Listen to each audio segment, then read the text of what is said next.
Hello students, আমি Nitish sir জ্ঞানজ্যোতি coaching সেন্টারের পক্ষ থেকে তোমাদের প্রত্যেককে জানাই আরও একবার স্বাগত। তো স্টুডেন্টস, আজকে আমি তোমাদের সঙ্গে আলোচনা করব মাধ্যমিক ইতিহাসের গুরুত্বপূর্ণ যে মানচিত্রগুলো তোমাদের পরীক্ষার জন্য খুব গুরুত্বপূর্ণ সেই প্রশ্নগুলো নিয়ে আজকে আলোচনা করব। টার্গেট 2025-এ যারা 4-এর মধ্যে 4 পেতে চাও, 4 মার্কসে তোমাদের ম্যাপ আসে, তো যারা 4-এর মধ্যে পুরোপুরি 4ই পেতে চাও তারা কিন্তু অবশ্যই আজকের এই ক্লাসটি দেখবে। হ্যাঁ, দেখো, প্রথম যে পার্টটা আমি আলোচনা করছি সেটা কিন্তু বিদ্রোহের এলাকা। এবার বিদ্রোহের এলাকা থেকে তোমাদের কিন্তু কোন কোন মানে 5টা জাস্ট খালি দিয়েছি, এখান থেকে একটা অথবা দুটো কমন তো পাবে। যেমন সাঁওতাল বিদ্রোহের এলাকা 1855 সালের, দেন চুয়ার বিদ্রোহের এলাকা, মুন্ডা বিদ্রোহের এলাকা, বারাসাত বিদ্রোহের এলাকা এবং কোল বিদ্রোহের এলাকা ছোটনাগপুর।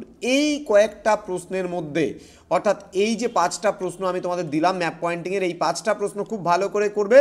একেবারে 2025-এ এখান থেকে দেখবে একটা প্রশ্ন একদম 100% কমন কিন্তু তুমি পাবে। ওকে, নেক্সট চলে আসবো আমরা বিদ্রোহের কেন্দ্র। বিদ্রোহের কেন্দ্র থেকেও প্রশ্ন আসে আমাদের। বিদ্রোহের কেন্দ্র থেকে আমি জাস্ট দিয়েছি 4টা ম্যাপ পয়েন্টিং, এখান থেকে আসবেই। নীল বিদ্রোহের একটি কেন্দ্রের মধ্যে তোমরা করবা যশোর এবং নদিয়া, দুটো করবা, যে কোনো একটা আসতে পারে। মহাবিদ্রোহের অর্থাৎ 1857 সালের কেন্দ্র, যেটা ঝাঁসি, মিরাট, দিল্লি এবং কানপুর, এই 4টা জিনিস দেখে রাখবা। বাংলার ওয়াহাবি আন্দোলনের কেন্দ্র বারাসাত, খুব গুরুত্বপূর্ণ। বাংলার ওয়াহাবি আন্দোলনের একটি কেন্দ্র বারাসাত, ঠিক আছে। অর্থাৎ এই প্রশ্নটাই কিন্তু একটু ঘুরিয়ে আসলে এইভাবে আসবে, অর্থাৎ মাত্র 3টে প্রশ্ন এখান থেকে তোমরা 3টের মধ্যে একটা পাবে, হয় নীল বিদ্রোহ, নাহলে মহাবিদ্রোহ, নাহলে ওয়াহাবি আন্দোলনের কেন্দ্র। একেবারে 100% কিন্তু এখান থেকে 3টে করলেই একটা কমন। ওকে, এবার চলে আসবো আমরা দেশীয় রাজ্য। দেশীয় রাজ্য থেকেও কিন্তু আমাদের কমন আসবে। দেশীয় রাজ্য থেকে আমি জাস্ট 3টে দিয়েছি এখানে। দেশীয় রাজ্য জুনাগড়, দেশীয় রাজ্য কাশ্মীর অ্যান্ড দেশীয় রাজ্য হায়দ্রাবাদ। তার মধ্যে জুনাগড় এবং হায়দ্রাবাদ এই দুটোর মধ্যে একটা কিন্তু একদম 100% কমনের মধ্যে তোমাদের থাকছে 2025 সালে যে সমস্ত ছাত্রছাত্রীরা পরীক্ষা দেবে।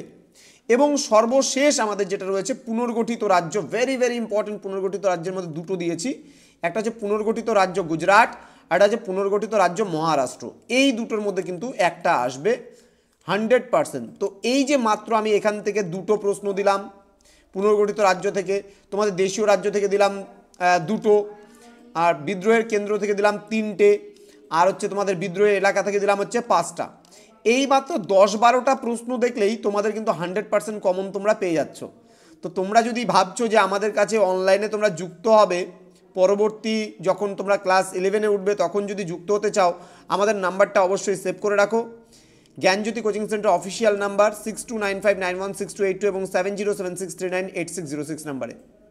তো এই দুটো নাম্বারে ফোন করে যোগাযোগ করতে পারো। আমাদের কোর্স ফি একেবারে সামান্য, মাসিক বেতন একটা সাবজেক্টের জন্য মাত্র 20 টাকা।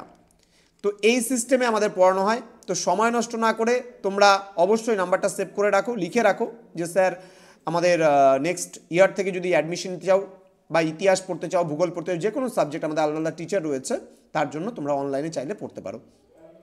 তো পরীক্ষা ভালোভাবে দিও প্রত্যেকে। অল দি বেস্ট পরীক্ষায়। আমি পরবর্তী ক্লাসগুলোতে আরও মাধ্যমিকের গুরুত্বপূর্ণ বিষয়গুলো নিয়ে আসবো।